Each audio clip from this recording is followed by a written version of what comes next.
como o Paulo tinha dito ainda agora, muita gente olha para esta situação e diz, bom, mas a guerra começou em 2022. É desonestidade pura. É desonestidade pura, é desconhecimento puro, é não saber aquilo que se passa no terreno já há muitos, muitos anos e já há muitas, muitas décadas. E aquilo que eu proponho trazer aqui é que ouvimos muito o argumento de a ordem internacional baseada em regras, a famosa Rules-Based Order, na Ucrânia, tentar perceber exatamente o que é isso. Pelo menos um advogado, eu sei que está aqui, veja ali o Dr. Luís Corceiro, que está por aqui na audiência. Portanto, normalmente os advogados, quando fazem peças para o tribunal, começam por expor os factos e depois é que tentam ir ao direito. Portanto, temos os factos e temos direito às peças iniciais. Eu aqui vou fazer ao contrário. Vou começar por construir a casa pelo telhado, porque acho que vai funcionar muito melhor para vocês perceberem primeiro aquilo que é o direito e depois tentarem perceber os factos que podem ser enquadráveis no direito. Ora bem, desde logo a chamada ordem baseada em regras, ou seja, é uma ordem internacional, é uma sociedade internacional que vive alicerçada num conjunto de normas, ela existe. Ela de facto existe e foi aquela que surgiu após 1945, com o final da Segunda Guerra Mundial. Ou seja, todos os Estados concluíram que era preciso acabar de uma vez por todas com o unilateralismo e passar a criar um fórum específico que funcionasse efetivamente para promover, formar consensos, para formar acordos. Os consensos e os acordos não é só com as pessoas que pensam da mesma forma que eu. É tentar chegar a pontos de entendimento com diferentes sensibilidades. E foi por isso, eu sei que hoje em dia parece que não, mas foi assim que foi criada a Organização das Nações Unidas. E que nós temos uma Carta das Nações Unidas que não é uma Constituição da comunidade internacional, mas é a constituição de uma organização internacional onde se reúnem todos os Estados e se sujeitam todos os Estados às regras. E, portanto, a ONU acaba por ser, desde 1945, o fórum de consagração do multilateralismo. E o que é que daqui pode emergir? Além de um conjunto de princípios que todos os Estados, sem exceção, concordam, eu destacaria o princípio de não ingerência. E o que é que isso significa? É a proibição dos Estados de se intrometerem nos assuntos de qualquer outro Estado. Porquê? Isto começa desde logo, resulta daquilo que está no artigo 2º, número 1 da Carta, que é o princípio de igualdade de soberanias. Ou seja, eu, Paulo, Júlio, Demétrio, toda a gente que aqui está, todos nós, perante a lei, somos iguais. Uma coisa é se eu tenho maior ou menor poder económico e se eu posso ou não ter mais riqueza do que outro. Isso é outra coisa diferente. Perante a lei, todos nós estamos ao mesmo nível. E os Estados também, de acordo com aquele artigo que ali está, concordaram que estão todos ao mesmo nível. Logo, todos acordam também aquilo que está no artigo 2º, no parágrafo 3º, que é a resolução de controvérsias por meios pacíficos. Rejeitam avançar para meios hostis e para o uso da força e devem resolver por meios pacíficos. Através do quê? Por exemplo, tribunais internacionais, através da arbitragem, através da Assembleia Geral das Nações Unidas, através do Conselho de Segurança. Não é individualmente cada um fazer o seu entendimento daquilo que é o direito e impô-lo aos restantes. Isso não é direito internacional. Isso não é a ordem internacional baseada em regras. Isso é a subversão completa daquilo que é o direito internacional. E depois temos ainda o artigo 2º, parágrafo 4º, com a questão da proibição do uso da força, porque se quer dizer, se todos os Estados usarem força uns contra os outros, então nós não temos uma sociedade, nós não temos uma comunidade. Se nós aqui, cada um puder utilizar as suas regras, nós não podemos existir enquanto pessoas, acabará por sobreviver um ou dois por uma questão de conveniência. Não é isso que se pretende numa comunidade ou numa sociedade. Portanto, assim que foi formada a Organização das Nações Unidas, nós vimos logo de imediato que foi aprovada a Resolução 178 de 1947, em que a Assembleia Geral da ONU instruiu a Comissão de Direito Internacional para preparar um projeto de declaração sobre os direitos e deveres dos Estados. Isto basicamente é o seguinte: nós temos vários Estados, sabemos os princípios com que todos concordamos, mas é preciso depois concretizar as coisas. Foi isto que aconteceu. E começou por surgir, em 1949, esse projeto de declaração sobre os direitos e os deveres dos Estados, que, entre outras coisas, proíbe fomentar e prevenir a organização de conflitos civis no território de outro Estado. Portanto, termos Portugal a apoiar a subversão em Espanha, em França, etc., está completamente proibido. E quem diz Portugal diz um conjunto de outros Estados. O dever de assegurar que as condições no seu território não ameaçam a ordem e a paz internacionais. Se Portugal tiver alguma notícia de que em Portugal há movimentos subversivos que estão a tentar atacar e causar subversão em Espanha, Portugal tem o dever de desfazer todo esse tipo de atividade que está a ter em curso no seu território. O território dos Estados tem de servir para fins pacíficos e para uma coexistência pacífica. A Resolução 290 de 1949, que tem logo como título Fundamentos da Paz, aqueles 89,83% que ali vêm, é a percentagem de Estados-membros das Nações Unidas que votaram a favor. Portanto, isto não foram 2 ou 3 Estados, foram praticamente 90%. E entre muitas outras coisas que diz, vem pôr a proibição de ameaça de uso da força contrária à Carta. O que é que a Carta permite? Que se recorra à força no contexto da legítima defesa. Mas isso até eu, em termos muito simplistas, se alguém me tentar assassinar, eu tenho o direito de me defender e de poder reagir. Mas só se alguém me tentar assassinar. Eu não posso ter iniciativa, acho que isto é senso comum, todos compreendem. A realidade para os Estados é exatamente a mesma. E depois existe ainda também o dever de abstenção de ameaças ou atos, diretos ou indiretos, que prejudiquem a liberdade, a independência e a integridade de qualquer outro Estado ou que fomentem conflitos civis e subvertam a vontade do povo. Nós temos o povo que levou ao poder um determinado líder político. Vamos supor Viktor Yanukovych, em 2010, que à segunda volta foi eleito pela população ucraniana. E subitamente temos Estados no exterior que estão a instruir, a alimentar e incentivar a subversão interna para depor aquele que foi democraticamente eleito. Mas isto é apenas um exemplo. Não tem nada a ver com a realidade, estamos só a supor. Isto não aconteceu, diria eu. Resolução 380 de 1950. Paz através de ações. Ou seja, não é possível usar qualquer tipo de armas com o propósito de mudar um governo legalmente instituído, porque é considerado o mais grave dos crimes contra a paz. Praticamente 90% dos Estados votaram a favor. Resolução 2131, de 1965. Ingerência direta ou ingerência indireta são contrários aos princípios das Nações Unidas. Ninguém deve interferir na decisão que cada Estado toma sobre os seus aspectos político, social, económico e cultural. Os Estados são livres para decidir ao mesmo nível que todos os outros. Depois temos também a proibição de ingerência armada, proibição de uso de medidas económicas, como sanções, é proibido à luz do direito internacional.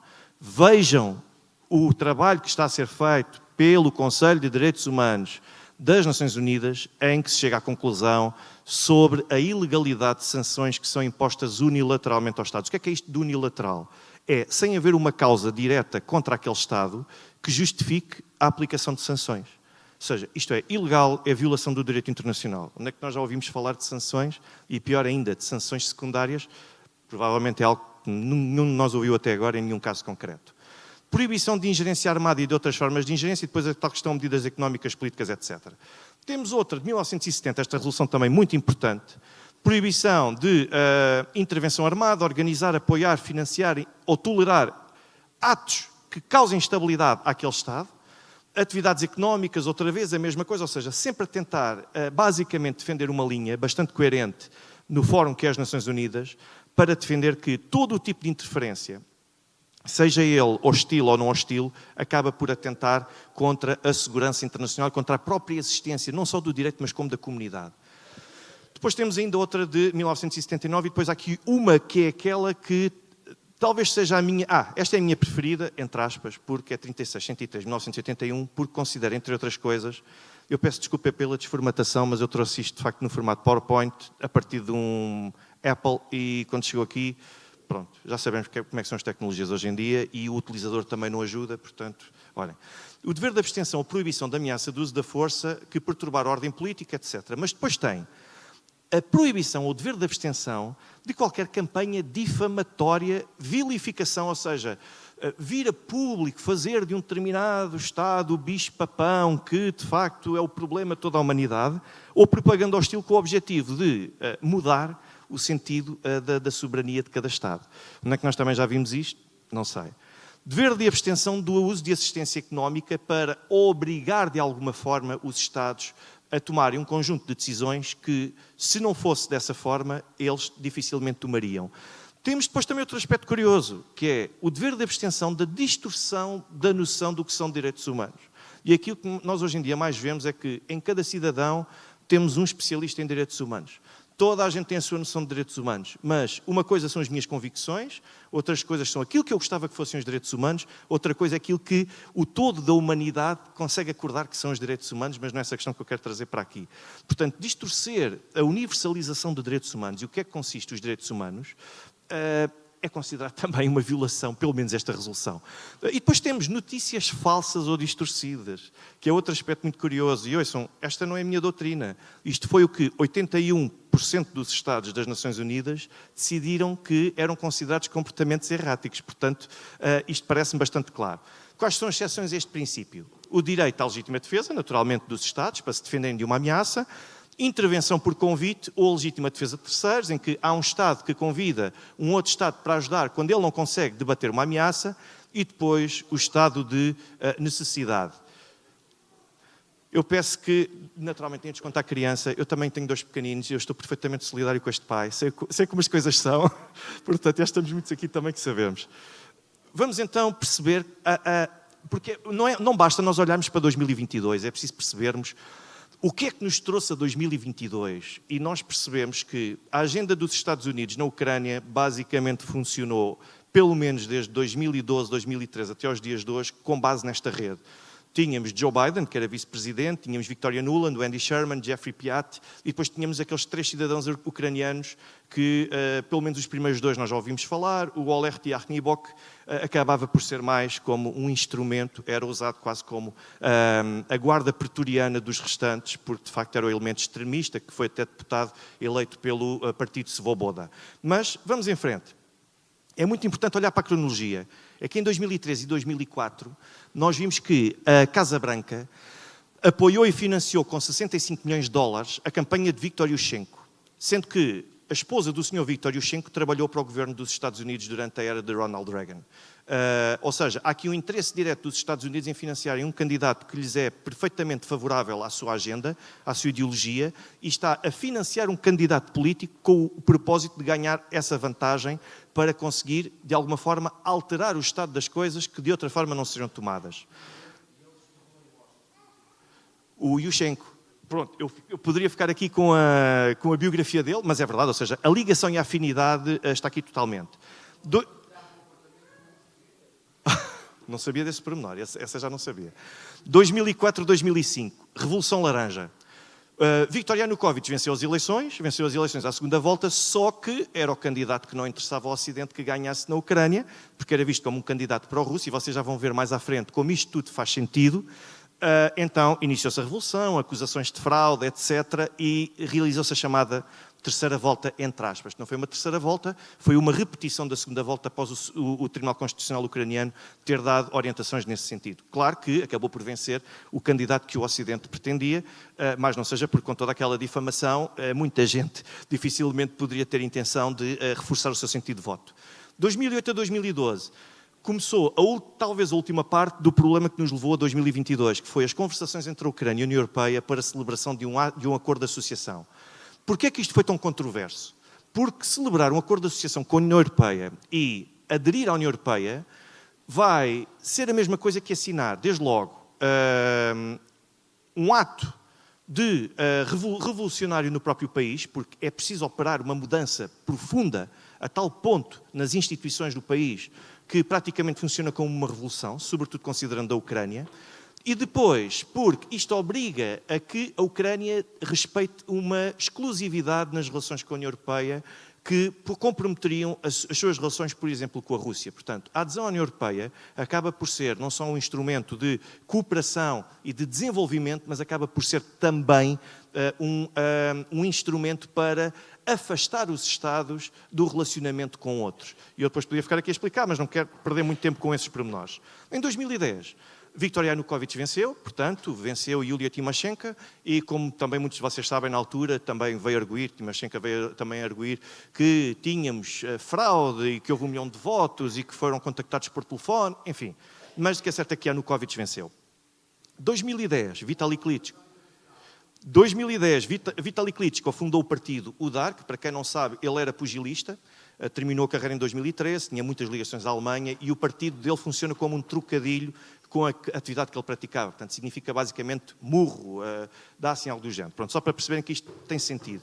Em 2002, o partido Vitali Klitschko, surpresa, torna-se aliado da CDU, não confundir com a CDU portuguesa, que há gente que às vezes parece que confunde a CDU portuguesa com a CDU alemã, que é a CDU de direita na Alemanha, de Angela Merkel, e observador também do Partido Popular Europeu na União Europeia. 2012 a 2015, a Embaixada dos Estados Unidos na Ucrânia implementou os projetos, e está documentado, na minha tese de doutoramento tenho lá os links todos e as ligações todas para estes documentos, aquilo que se chama projetos Tech Camp no país. O que é que são estes projetos? São basicamente chamar a pessoas, dar-lhes formação para aquilo que são os valores ocidentais, ensinar como é que elas devem organizar-se em associações e organizações junto da sociedade dos países, nomeadamente ucraniana, e dizer como é que eles devem causar um certo choque para atrair mais adeptos para a sua causa. No fim, acabam por apoiar um determinado candidato que seja muito mais próximo dos valores ocidentais. Este projeto é o chamado projeto Tech Camp, que foi sempre implementado pela Embaixada dos Estados Unidos. Início de 2013, nós tivemos um movimento chamado National Endowment for Democracy, que curiosamente foi um movimento que tem como um dos fundadores, ele é apresentado como sendo uma fundação sem fins lucrativos, que dá sempre aquele ar de alguém que é muito benemérito, mas foi fundado por, entre outros, Ronald Reagan, e por vários membros, quer dos partidos democratas, quer também do Partido Democrata, quer também do Partido Republicano. E este NED reconheceu a Ucrânia como alvo prioritário para as suas operações. Vejam o tempo. Início de 2013. 5 de março de 2013, a Casa Branca manifestou preocupação com o afastamento de Serhiy Vlasenko do Parlamento ucraniano, ou seja, está a questionar e a colocar em causa e a descredibilizar a decisão que um órgão de soberania de um outro Estado soberano acabou por tomar, que foi o afastamento deste deputado. 20 de março de 2013, a senhora Wendy Sherman instou, ou como quem diz, apertou Viktor Yanukovych para tomar todas as ações necessárias para libertar Yulia Tymoshenko, ou seja, temos um Estado a ingerir-se nos assuntos internos de outro Estado e nos poderes soberanos do poder judicial ucraniano, que entendeu que aquelas eram as condições que aquela senhora deveria estar presa preventivamente, e eu não vou discutir aqui o processo. Em 19 de abril de 2013, John Kerry sugere que a detenção de Yulia Tymoshenko foi motivada por razões políticas, mais do mesmo. Maio de 2013, o NED, o National Endowment for Democracy, convidou Olesony para discursar em Washington e promover soluções para fazer a Ucrânia regressar, eu estou a citar, regressar ao caminho da verdadeira democracia. Portanto, na ótica dos Estados Unidos e desta organização, a Ucrânia não era um país democrático, apesar de ter eleições, apesar de ter instituições soberanas como qualquer outro país. Porquê? Muita gente não gostou da decisão eleitoral em 2010. A partir de 2010, a democraticidade ucraniana começou a ser bastante colocada em causa. 24 de junho de 2013, Arseny Yatsenyuk, que foi um dos senhores que eu mostrei inicialmente, e que se tornou, depois da Revolução de 2014, primeiro-ministro da Ucrânia, participou num evento organizado pelo Brookings Institute em Washington, através do NED. Portanto, nós vemos como todos estes atores estão todos eles articulados. E depois já começamos aqui a chegar mais ou menos ao fim.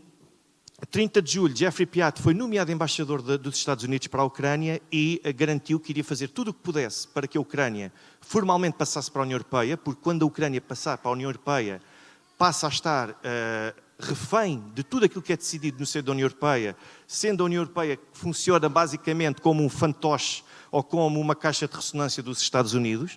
Portanto, é sempre importante, é sempre um ótimo instrumento. E também para libertar Yulia Tymoshenko.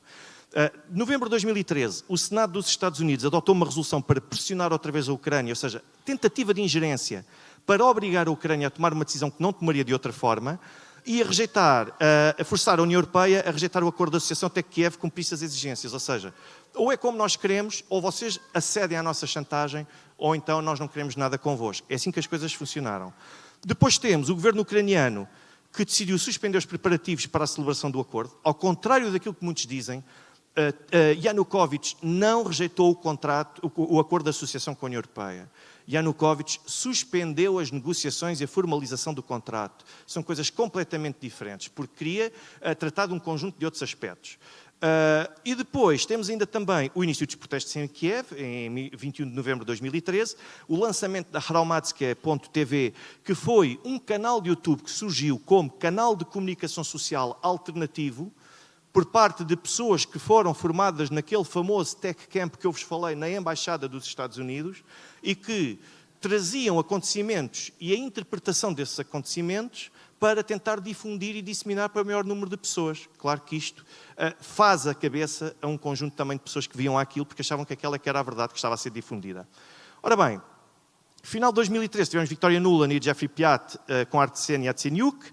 Final de 2013 temos uma chamada telefónica, este aspecto também é muito curioso, com Jeffrey Piat. Victoria Nuland discutiu a forma como as manifestações estavam a desenvolver-se na Ucrânia, reconhecendo uma crescente aproximação dos Estados Unidos à oposição ucraniana e admitindo que o secretário-geral das Nações Unidas, Ban Ki-moon, aceitou nomear um representante que ajudasse os Estados Unidos a colar as peças todas daquele problema que estava a ser a revolução na Ucrânia. No mesmo telefonema, a Nuland confessou que o então vice-presidente Joe Biden estava totalmente ao corrente do que estava a ser feito. Esta chamada está documentada, isto não há qualquer dúvida, portanto não foi manipulado, isto está mais do que confirmado. Ou seja, o então vice-presidente dos Estados Unidos, Joe Biden, sabia de tudo o que estava a acontecer e isto faz dele o líder, basicamente, ou o responsável pela orquestração do golpe de Estado na Ucrânia de 2013-2014. Ainda no final, temos a Victoria Nuland com o famoso episódio em que foi distribuir bolachinhas aos manifestantes que estavam na Maidan. Temos também, 14 e 15 de dezembro de 2013, John McCain e Chris Murphy que participaram num evento de independência manifestando apoio à justa causa do Euromaidan, ou seja, interferindo, apoiando, incentivando, promovendo a subversão na Ucrânia para ajudar a depor um presidente legitimamente eleito. E depois temos aqui um conjunto de outras coisas que eu já não vou dizer, mas basicamente 20 de fevereiro de 2014 ocorre um massacre na Institutskaya Ulitsa, na rua Institutskaya em Kiev, mais de 100 pessoas que morreram, isto também está documentado. O que não está documentado é quem é que foram o autor desses mesmos disparos. É que existe uma controvérsia, não vou discuti-la aqui, já ouvi muitas teorias, nem vou dizer qual é a minha posição sobre isto. 2 dias depois, Viktor Yanukovych é afastado do poder, acusado de abandonar o poder, e foi afastado do poder inconstitucionalmente, porque era preciso uma maioria de 4/5 de um total de 450 deputados na Ucrânia, e ficaram a 14, 15 deputados de conseguir fazer sequer essa maioria. Portanto, como veem, até desse ponto de vista, houve inconstitucionalidade, mas acusaram-no de abandonar o poder. Um dia depois de ele ter chegado a acordo com Arseniy Yatsenyuk, Vitaly Klitschko e com o outro senhor também, no sentido de realizar eleições até ao fim do ano presidenciais. As coisas supostamente tinham acalmado, mas isto, em Washington, foi de género, calma, então, mas ele aceitou as condições, mas ele não devia ter aceitado as condições. Portanto, façam como no Kosovo, agora que chegaram a acordo, rejeitem tudo e digam que não estão dispostos a isso. E então o Yanukovych começou a receber ameaças de morte. Bom, com um país a ferro e fogo e com o estado em que estava, a solução que entendeu, ainda por cima ele é natural de Kharkiv, foi passar a fronteira porque não se sentia minimamente seguro, mas consideram que ele abandonou o poder. É uma interpretação. Não, ele é de Kharkiv. O Yanukovych é de Kharkiv. Sim. É de Donetsk? Donetsk, pronto, mas são pronto. São oblasts que são vizinhos, pronto, ok, acabou-se já a controvérsia. Pronto, mas ele pelo menos então estaria em Kharkiv ou qualquer coisa de género na altura.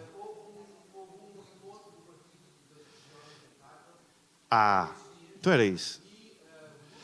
Mas ele é do leste, enfim. Bem, vamos passar.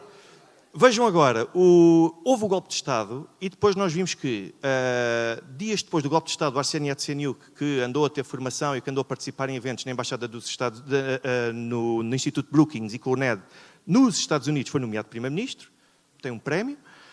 Vemos que em abril de 2014, Hunter Biden integrou a administração da petrolífera ucraniana Burisma. Aqui. Espera. Não, só depois no fim. Novembro e dezembro de 2020, Joe Biden foi eleito presidente dos Estados Unidos, Wendy Sherman foi nomeada vice-secretária de Estado, Victoria Nuland foi nomeada também. Portanto, e então, estes eram os cargos que cada um ocupava na altura, e agora vejam a diferença. Portanto, toda a gente de alguma forma foi premiada, toda a gente foi recompensada com qualquer coisa e que teve participação direta e ativa. Não digo que o presidente Joe Biden fosse premiado, porque ele quer dizer, é o que está no topo, foi eleito pelo povo, ponto final, não vou questionar isso. Mas a partir dali, foram todos os outros que trabalharam com ele, incluindo para ajudar à deposição de Viktor Yanukovych, todos eles tiveram algum tipo de recompensa. Ora bem, o National Endowment for Democracy, estou quase a acabar também, é um legado de Ronald Reagan, portanto é apoiado pelo Congresso, portanto é um instrumento pacífico de subversão e também de ingerência, porque é utilizado para ir ao exterior e para poder influenciar mentalidades em favor de uma determinada agenda. E o Arseniy Yatsenyuk fundou o Open Ukraine, uma fundação apoiada pela NATO, pelo governo dos Estados Unidos e pela NED. Vejam quem foram os prémios Nobel de 2022. Vejam quem são as organizações em que essas pessoas estão inseridas e vejam, acima de tudo, quem são os financiadores dessas organizações. Vão surpreender ou não, se calhar quando encontrarem outra vez NATO, Estados Unidos, NED, Governo da Suécia, Governo dos Países Baixos, por aí fora. O Hromadske TV foi registada na Ucrânia, na altura, como uma organização não governamental, portanto, a partir de uma pessoa jurídica completamente neutra e bem intencionada, mas a verdade é que estes documentos estão disponíveis publicamente, mostram que em 2013 tinha como principais patrocinadores os Países Baixos, mas por que raio é que nós temos um Estado soberano a patrocinar uma ONG num outro lado que está a incentivar as pessoas a deporem o poder democraticamente eleito? Mas alguém se faz esse tipo de questão? A Embaixada dos Estados Unidos na Ucrânia, curiosamente, na altura, em 2013, com 14 mil dólares, e a International Renaissance Foundation. Sabem que fundação é esta? George Soros. Não sei se é surpreendente para alguém, se não, mas o que é certo é que as peças depois juntam-se todas na mesma coisa. Após o afastamento de Yanukovych, reparem bem, o NED, o National Endowment for Democracy, que eu já aqui falei inúmeras vezes, financiou os seguintes projetos. Ou seja, já depois de 21 de fevereiro de 2014, esta organização financiou apoiar o ativismo cívico local no sul da Ucrânia, promover a educação de eleitores no leste e no sul da Ucrânia, capacitar a sociedade civil no centro e no leste da Ucrânia, monitorizar os governos locais no sul da Ucrânia, promover o jornalismo cívico no leste da Ucrânia e desenvolver e apoiar as iniciativas cívicas locais nas regiões da Ucrânia. Agora eu pergunto, então, mas porquê é que só apoiam iniciativas no leste, no sul, e porquê é que não apoiam nenhuma iniciativa no ocidente ou no norte da Ucrânia? Bom, se calhar está aqui a explicação.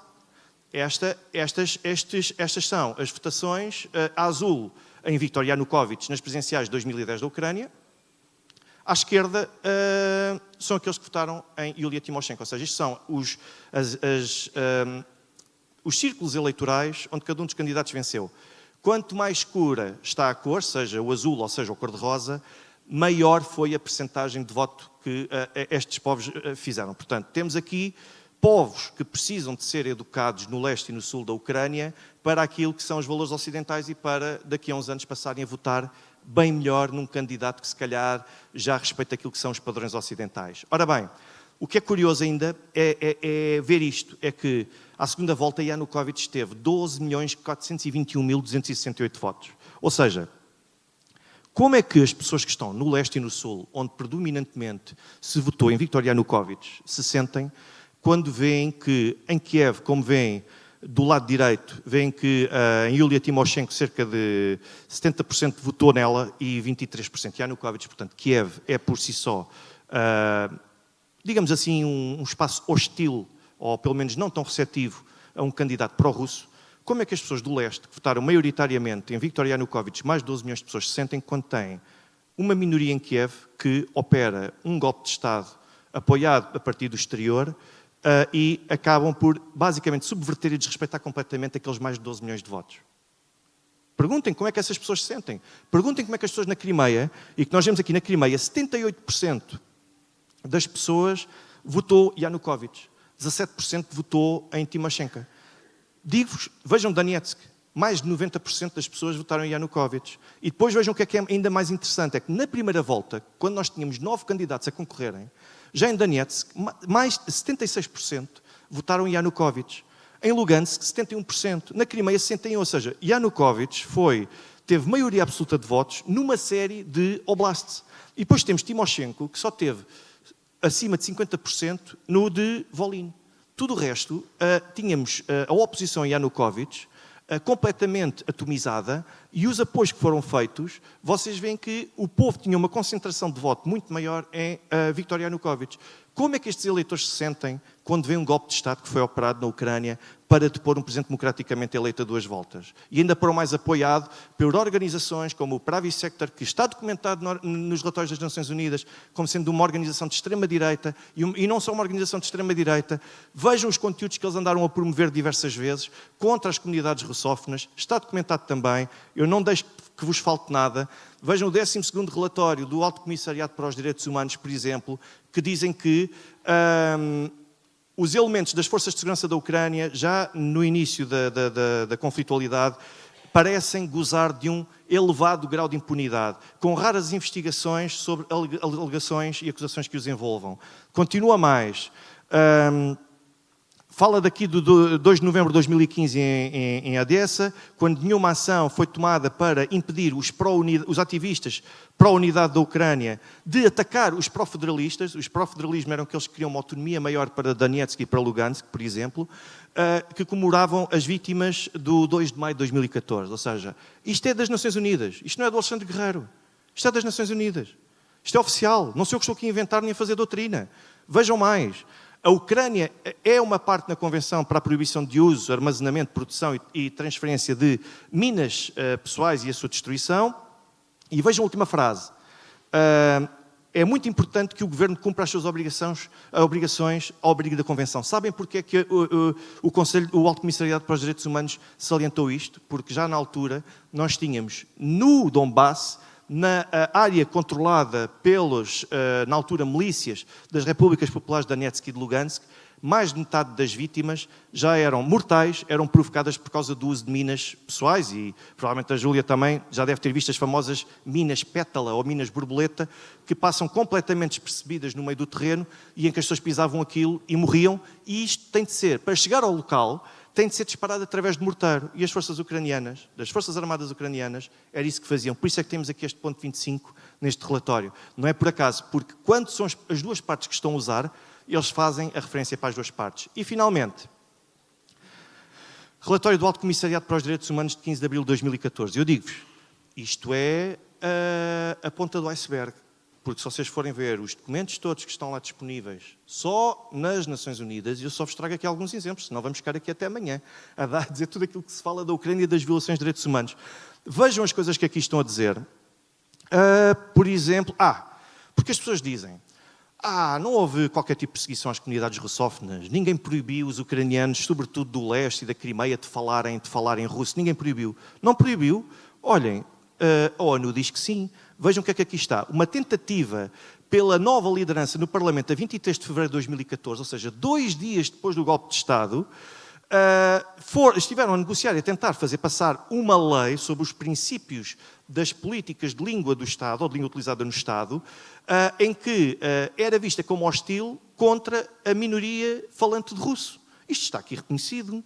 Portanto, e vejam que até dizem que é para evitarem este tipo de coisas na Ucrânia, porque isto só vai acabar por causar maior tensão sobre as minorias. E continua mais. Onde é que isto está? Exato, este é o outro. Que era tentaram fazer passar também legislação, pouco depois do golpe de Estado, para fazer uma limpeza total no Estado, a todas aquelas pessoas que eles considerassem que eram hostis por serem favoráveis ao governo ucraniano de Viktor Yanukovych. Ou seja, para afastar os russófonos das instituições e dos órgãos de poder da Ucrânia. E é isto que está aqui registado, isto é um testemunho também das Nações Unidas, porque as pessoas dizem que não houve exclusão nenhuma, não houve qualquer problema. Há até a missão OSCE também, que também relata que houve várias escolas em que impediram o russo de ser lecionado, e estamos a falar de 2014, 2015. De lá para cá, continua isto. Portanto, não me venham dizer que é mentira, não me venham dizer que não há perseguição. Há muitos outros aspectos que mostram até a perseguição direta. Eu vi até uma cabeleireira que quis fazer desconto para russófonos e que foi incendiado o seu estabelecimento de serviços. Eu vi o caso também de um músico de rua que cantava em russo e que foi agredido, adivinhem por quem? Svoboda, pelos heróis do Batalhão Azov, que também são aqui referidos, pelo Pravi Sector. Portanto, nós temos todos esses heróis da atualidade desde 24 de fevereiro de 2022. Muitos deles já estão aqui documentados. Temos até testemunhos escritos, publicações de redes sociais no VKontakte, sobretudo quem tem essa rede social russa, que é o parecido com o Facebook, mas em russo, por parte dos líderes do Pravi Sector e outros, em que diziam que estava na altura de ir à Crimeia para fazer uma limpeza aos russófonos da Crimeia, isto está tudo documentado. Isto está tudo documentado nas Nações Unidas. Fora aquilo que não está sequer documentado. Portanto, não me digam, por amor de Deus, que isto é uma fantasia e que nunca houve qualquer perigo, porque houve. Depois podemos discutir se as condicionantes para 2022, temos aqui mais um conjunto de outras ações, exemplos de ações contra russófonos, na Ucrânia, logo em 2014, no início de 2014. Agora, nós vimos que na última semana, antes do início da operação militar especial da Rússia na Ucrânia, vejam as violações de cessar-fogo na Ucrânia e neste conflito que nós temos. Vocês veem que temos múltiplas vezes mais um agravamento do número de ataques que foram feitos, presume-se, do lado ucraniano, porque eu não estou a ver que em Donetsk e em Lugansk as pessoas lancem morteiros contra elas próprias 2, 3, 4, 8 mil vezes. Isto está documentado. Portanto, só não vê quem não quer e só não acredita quem não quer. Portanto, basicamente é isto que eu vos trazia. Agradeço a vossa atenção, espero ter ajudado e cá aguardarei agora pelos restantes testemunhos.